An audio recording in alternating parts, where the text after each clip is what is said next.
So that's all coming up. As I said this morning, we've got some great speakers for you, and it's now a great pleasure to introduce our very first speaker for the day. This is somebody who, again, is a REACH member. She was originally born in South Africa. They brought her up in Dorset. She trained as a journalist, and now she's a copywriter. To tell you her story in her own words, here is Max Swinhoe.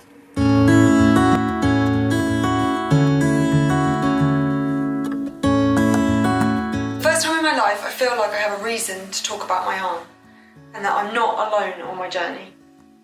REACH has undeniably been the catalyst for that change in me.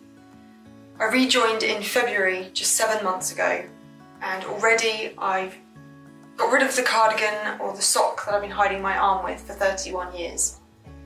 Seeing new members every day and taking part in Limb Loss Awareness Month got me out of my comfort zone, and it made me realise that I'm not just doing it for myself, but I'm doing it to create awareness for the other REACH members, other REACH children and adults.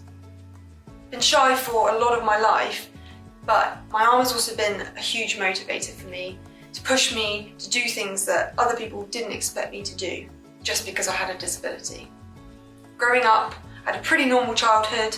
I went to a really great school, I was never bullied, great family, great parents, always telling me that they never noticed my arm and that I can do anything.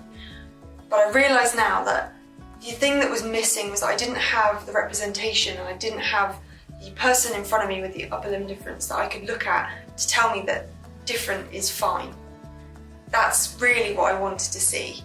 And looking back, I realise how important representation is. So I feel like now when I walk down the high street that I can be that role model, and I can be that person that's representing upper limb difference to show people, able-bodied people and other people with disabilities, that I'm just a normal person. And hopefully that helps with REACH children being born today, that they can walk around and be confident in their own skin. We've got a long way to go, but I think today we're seeing a lot more change. We're starting to see more disability on the TV and in films. The Paralympics have grown in popularity, and representation is so important, and I've never realised how important until now. When I was little, I had a few prosthetic arms, but I didn't ever really use them. I remember going to school with my first arm, I think it was infant school, and the headmistress took me up to the front of the class, or front of the assembly, and held it up to show everyone. It was kind of popular for the first week, and then it got boring, as most things do with kids. But I didn't find that it looked that natural, because the way that my arm is, it just kind of stuck out, and I always used to just stick it on the table in front of me. I do remember that going to the pub with my granddad, and he said that the guy behind us had a bit of a shock because I took my jacket off and I left my arm in my jacket, in my sleeve. He almost fell off his stool. As a child, I just wanted to blend in. Having a prosthetic kind of made me stick out like a sore thumb, so I didn't really want that. I wanted to just hide it and be normal as possible. From about the age of 15, I was so excited to learn to drive that I made myself a mix CD ready and waiting for when I was 17 and I could learn.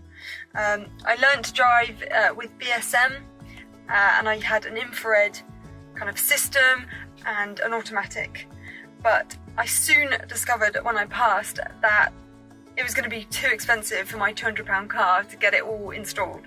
So I did a test with the DVLA to show that I could drive a normal automatic car and just use a steering ball, and it's great. And as long as I can indicate with my left like that, then it works fine. And the steering wheel comes in handy for Tom as well when he's shopping, so. In terms of career, I didn't really know what I wanted to do. I remember saying that I didn't want to sit behind a desk, but I didn't know what that meant. There was a jobs fair once at school, and I approached the army table. I asked them what they thought, or if there was anything that I could do in the army. And I was told that no, that it was nothing that I could do. They said that I have to be able to fire a weapon. That was really hard for me to kind of process. I think I was about 17, and to be told that you couldn't do a job, I hadn't really come up to that before, so that was quite difficult. I always really enjoyed English. I studied it at A-level, so I decided to go and do English and journalism at the University of Winchester. That led me on to doing some marketing, and I discovered that I loved the copywriting side of things more. So now I'm a freelance copywriter, and it's ever-changing, and I really enjoy it. I get to work from home, and every day is different, so it's really great. In my first year of uni, I really struggled with my anxiety. It's hard enough being 18 and figuring out who you are and what you're doing, as well as having a disability to navigate. I seriously was thinking about amputation, because I thought that if I amputated my arm, it would look more normal, and it would be easier for people to accept, and maybe easier for myself to accept.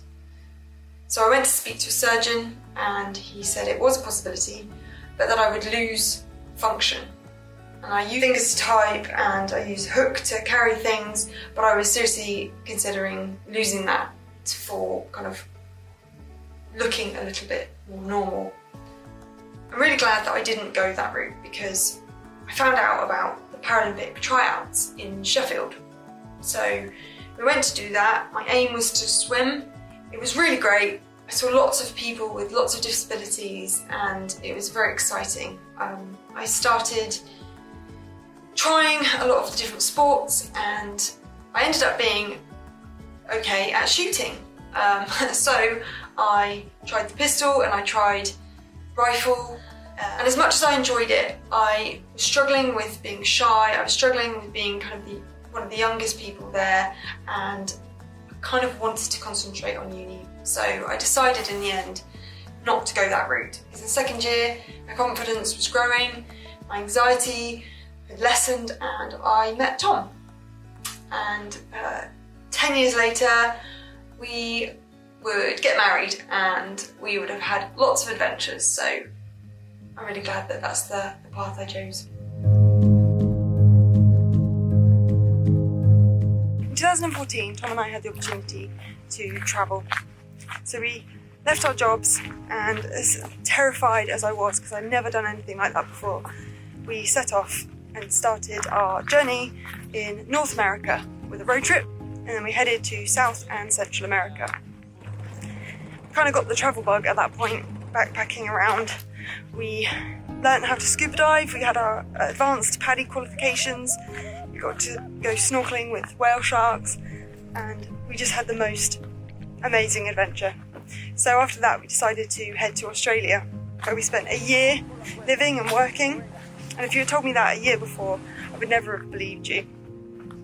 It was quite scary living and working in another country, but everyone was always super supportive. I never had any problems with kind of my arm. Again, I was shy and I chose to hide it. I do realise that after going to South and Central and also going to Asia that we're very lucky in the UK, because we have quite a good supportive kind of network, and in other countries it's just different and disability is seen differently. I did struggle a little bit in Asia, where I guess they don't see as many kind of Westerners with disabilities.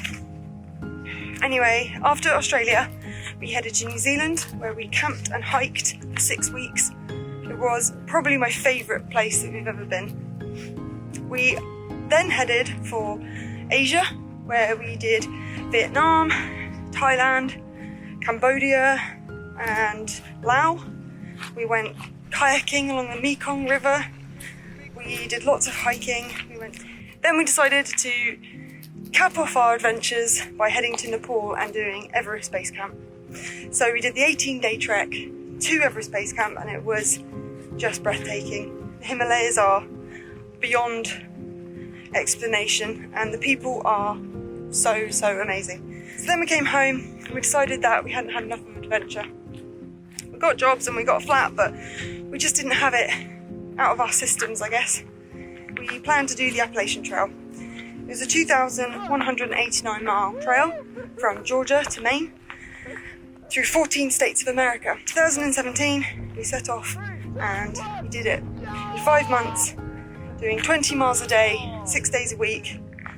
And it was the hardest, most brutal thing we've ever done, but it was the best thing we ever did. Doing the Appalachian Trail really taught me that I can do anything that I put my mind to. Like everyone, I have good days and I have bad days. On the bad days, I seem to notice my arm in the mirror more. I notice people staring more. I feel a bit angry sometimes that I was born with a disability and that I have to deal with it and that no one understands. The good days, you do still notice people staring. It's just part of life. On the best days, you can walk down the street and not even remember that you have loads of people staring at your arm. There are lots of ways of coping. Humour is always a good one. Sometimes I introduce my arm if I feel like I need to get it out in the open. Sometimes if I don't introduce it, you realise the moment where someone has just seen it for the first time and you can almost see their internal monologue kind of freaking out while they process what's going on. And it depends on if you're having a good day or a bad day, but sometimes you feel like you have to make them feel comfortable and it's your role to make them feel okay by saying, no, it's fine, I was born like it, and you have to make them feel comfortable, which sometimes you're happy to do, but sometimes it's just frustrating because you feel, why should you be the one to make them feel more comfortable? Sometimes I feel like a bit of a hypocrite because people will meet me and they'll notice my arm and they'll say, oh, it's fine, you don't know any different if you were born like that. And it makes me annoyed because I think, no, that's only okay when I say it. Because I know some of the truth in that, whereas they don't know. People sometimes ask you questions and I'm always more than happy to answer a question. But one of the big questions that I used to get more often was, where is your arm? Which is a really odd question. And I would just have to say, it's right here. But a lot of the time, you get kind of what happened, or were you born like it? Some people don't even notice at all. One guy at sixth form, and he didn't notice for a whole year. And the one day he did notice, and he was so freaked out. And he just couldn't get his head around the fact that he hadn't noticed this, and he thought it was a practical joke. Getting to the point where he even asked the teacher, and the teacher was like, why would you joke about something like this? So anyway, it's safe to say that we never spoke again, and I think he's probably still freaked out like 10 years later. Another question that I used to get when I was little, and I think it's because it looks a bit different, is, does it hurt? And that one used to make me feel a bit sad because that was part of the reason why I was shy about the way it looked. Because if people thought it looked painful, then they didn't really understand. So that's something that I've had to really get my head around as well. But no, it doesn't hurt. It's all good. I know that it's also given me a lot of positive things. I think it's made me more empathetic and more sensitive to other people. I also know that it has made me more determined and motivated to overcome challenges. My parents always tell me about when I was like 18 months and I was climbing the garden fence and got to the top and I said, I can't get down, and they said, well, you got up, so you have to get down. So I've always been really determined to push myself and to do everything that everyone can do, to do more than other people can do. So many times I've been told by friends and family that they don't notice my arm, which is really nice and it's a really comforting thing, but it doesn't really help when it's you that's also anxious about your arm and it's you that notices your arm. But since rejoining Reach, those kind of bad days are a lot less and my anxiety has lessened a lot because I feel like I'm part of something bigger and I feel like I'm part of a community that understands where I'm coming from. And that's not to undermine the kindness that I have for my friends and family, but that's just to say that I now feel like I'm not just doing it for me, I feel like I'm doing it for everyone and for other Reach adults and Reach children. So when I walk down the street and people stare at my arm, instead of getting self-conscious and hiding, I feel like I need them to see it because they might have never seen upper limb difference before. And if I can make it more normal for them, then that is great. They will not notice as much. So it's not just friends and family, it's everyone. It just becomes normal to see disability and difference. And I want people to think difference, not as disability, but just a different ability. Because we can do things just the same as everyone else. We just might do it a bit differently. Before COVID-19, Tom and I had decided to sell our business and go walk 14 national trails around the UK and raise money for charity, Reach being one of them. But lockdown happened. We decided that we were going to buy a van and convert it into a little home on wheels. So that's what we set our sights on, so that when it's done, we can go and we can walk the trails and be out in nature, which is where we like to be most.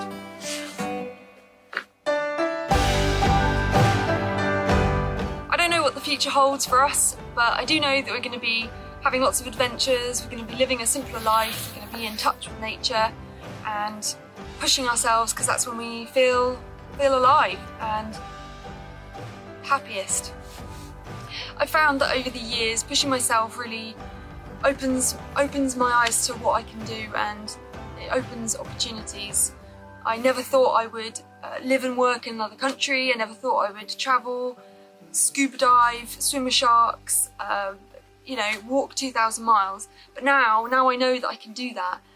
When there's a new challenge ahead of me, I just think, well, look what you've done. So I think, don't let your disability stop you, don't let anything stop you. If you want something, you can make it happen, and it's only you that can know your own limits. So go out there and have some adventures.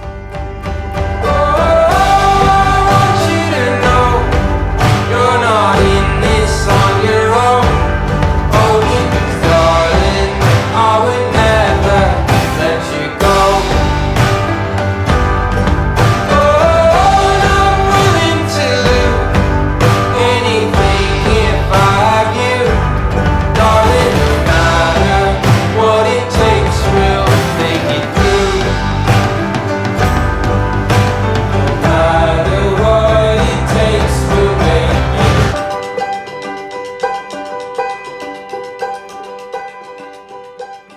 What a fantastic video, and I'm so pleased to say that Max is joining us now.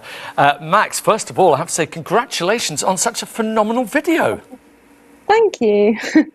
Thank you. It was fun to make, actually. It was it was good. And you've almost left us with no questions to ask, because you covered so much during the video. But what I would like to ask is about, you mentioned that you joined Reach, or you rejoined Reach in February. What was the catalyst for that for you? To be honest, I really wanted to.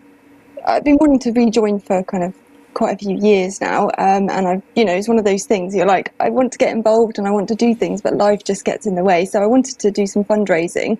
I never expected it to help me the way that it has in such a short period of time. So actually, it's done more for me than I've been able to do for Reach in the last few months. So I'm just really, really grateful. So I mean, I wouldn't be sitting here with short sleeves on. A year ago, I'd be too shy to. So, yeah, I'm just super grateful to Reach. So, yeah.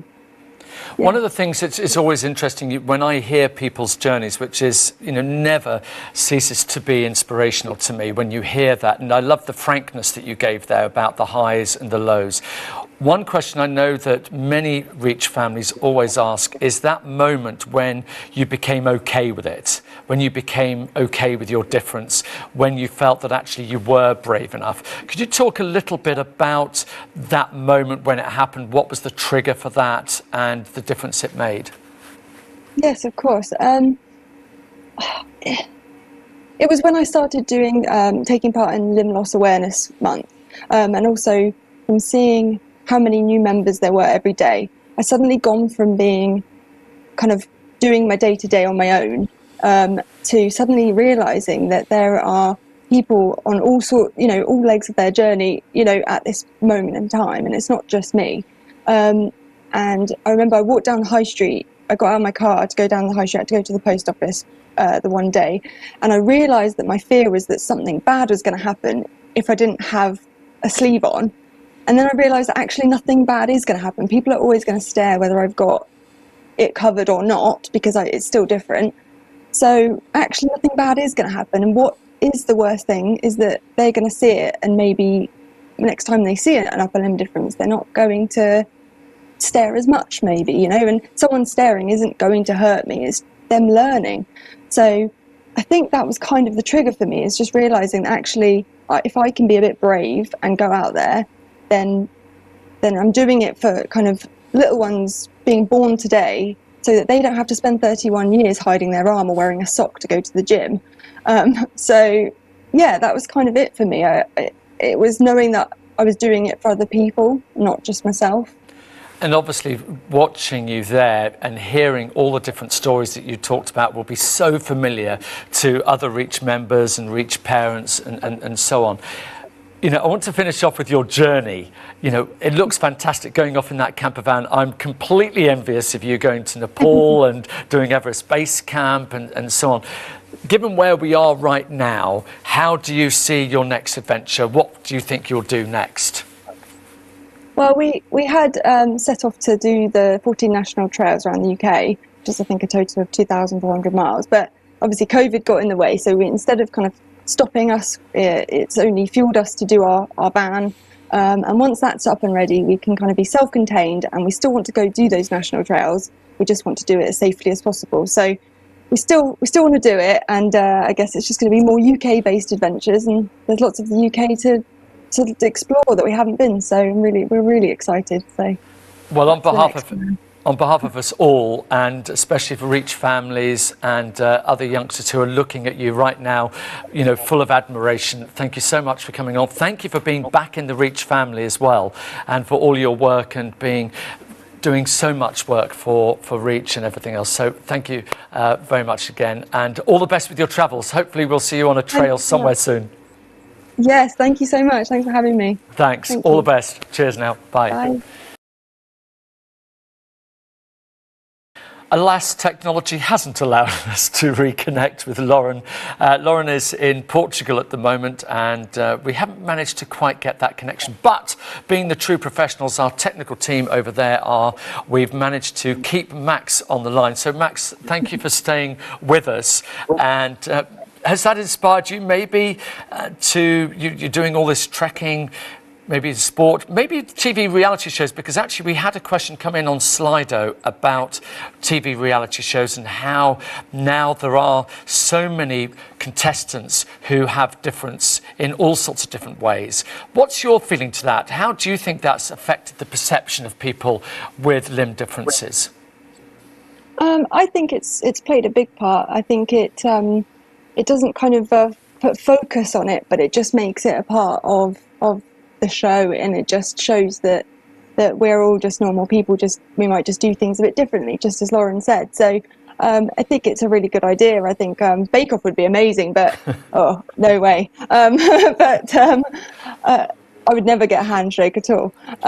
But no, I think it's brilliant. And I think like Lauren in SAS, I think it just proves, I think we don't have to prove to everyone that we can do it, but I think it's really good for people to see that we can, and we can manage, and it doesn't stop us. So I think she's a great example. It's really nice to see her kind of ahead in the journey as well.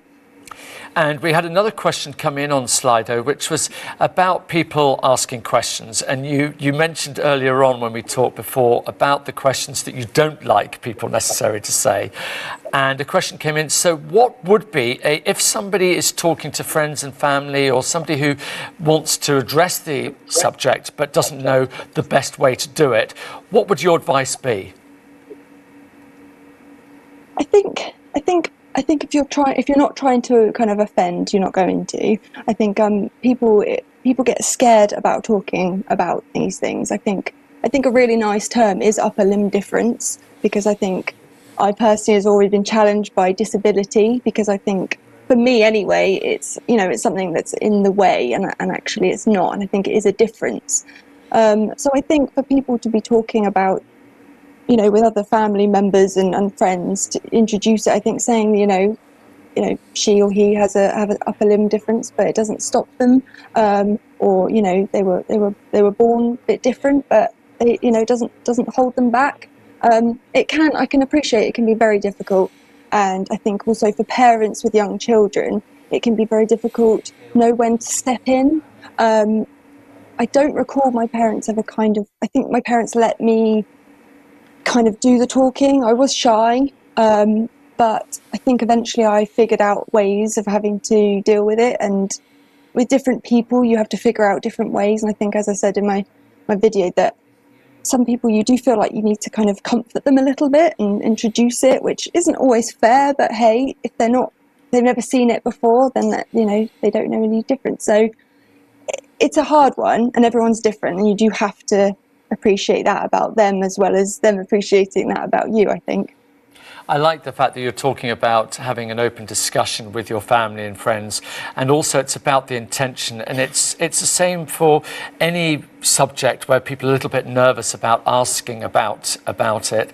It's just having the right intentions, and then the chances are you won't offend. I just want to talk a little bit about the Reach family. You know, having now been involved in these Reach weekends for a number of years, I've got to really understand the closeness that everybody has. And we know that youngsters will come into the Reach family, they might go away for a little bit and then come back as you have done. Tell us a little bit about that, because people will go through a bit of a Reach journey in terms of their relationship with the organisation. What do you think about that? I think it's important to kind of, even if you're not, I think being involved in Reach as a child is brilliant, because you get to meet other children that have the same difficulties or challenges, but also the same successes as you. I think you probably go through a time where being a teenager, you might kind of feel like you don't need it, or you're not sure how to kind of use the charity. But I think it's important, especially then, for the parents to still be involved, because then they can get an insight. It's not just about the kind of support for the children, it's the support for the parents too. And then I guess I never really realised what a support it would be for me as an adult. You think it would be more for parents and children, and I'm not a parent and I'm not a child anymore, but it's brilliant, and just seeing the support that parents are getting from the charity, and seeing also the questions from parents that maybe I can answer a little bit better than maybe others, or just have different insight. I think not better, but it's really interesting to see comments, being part of the Facebook community. I feel like I can maybe offer a bit of insight, because I'm not a parent and because I have grown up with it, that will help them in their journey, and also help to understand their child's journey. So I think it's just for everyone, really. It's not for any kind of one group of people. And you're putting now your copywriting skills to full use as being the editor of Within Reach. So first of all, Yes. Thank you, and also congratulations No worries. for that role. And what message would you like to give to anybody watching today about the magazine and about your role in it and how you see it progressing? Well, we're super excited. My husband and I are going to do, I'm going to do the copywriting, and Tom's going to do the kind of design, and we're really excited to get involved. I think Jane has done a wonderful job, and we just hope that we can follow in her footsteps. But we also, maybe we can bring a little bit of a different angle to it. I think parents and children can use it as a resource, and which it is very much so. But I think it's really happy for people to kind of message and send your questions, and if you want things answered or looked into, let us know, because that's what it's there for. It's not, it really should be a resource for something that will actually be helpful as supportive for everyone. So, and that's all ages as well, So if you've got a little teenager that is, wanting to do some writing or do anything like that, you can. Unfortunately, Max, your sound is dipping in and out a little bit. We think it's because of your. No, it's not your fault. It's just your computer. I think is the fan has a self-cancelling thing. That's what the tech gurus tell me. Apparently, anyway, but not to worry. You're doing great, and it's lovely to hear about the future as you being an editor. And hopefully, as you go on all of these trails, you're going to get really good Wi-Fi, so you can continue with that. Oh yes, I'll make sure I do. Yeah, definitely. A final message to everybody who's watching today. You know, it's not how we'd like to be, and we'd love to have been all together. But as an editor, as somebody who is so involved now in Reach, what would you like to say to everybody about their involvement in the organisation? Just thank you for everyone and the hard work. Now that I've had a kind of taster, I can see how much work goes into it, and today is going to be a wonderful day, so I really hope people can get involved, and I really hope that parents can get involved and actually really get a kind of help from today and support from today.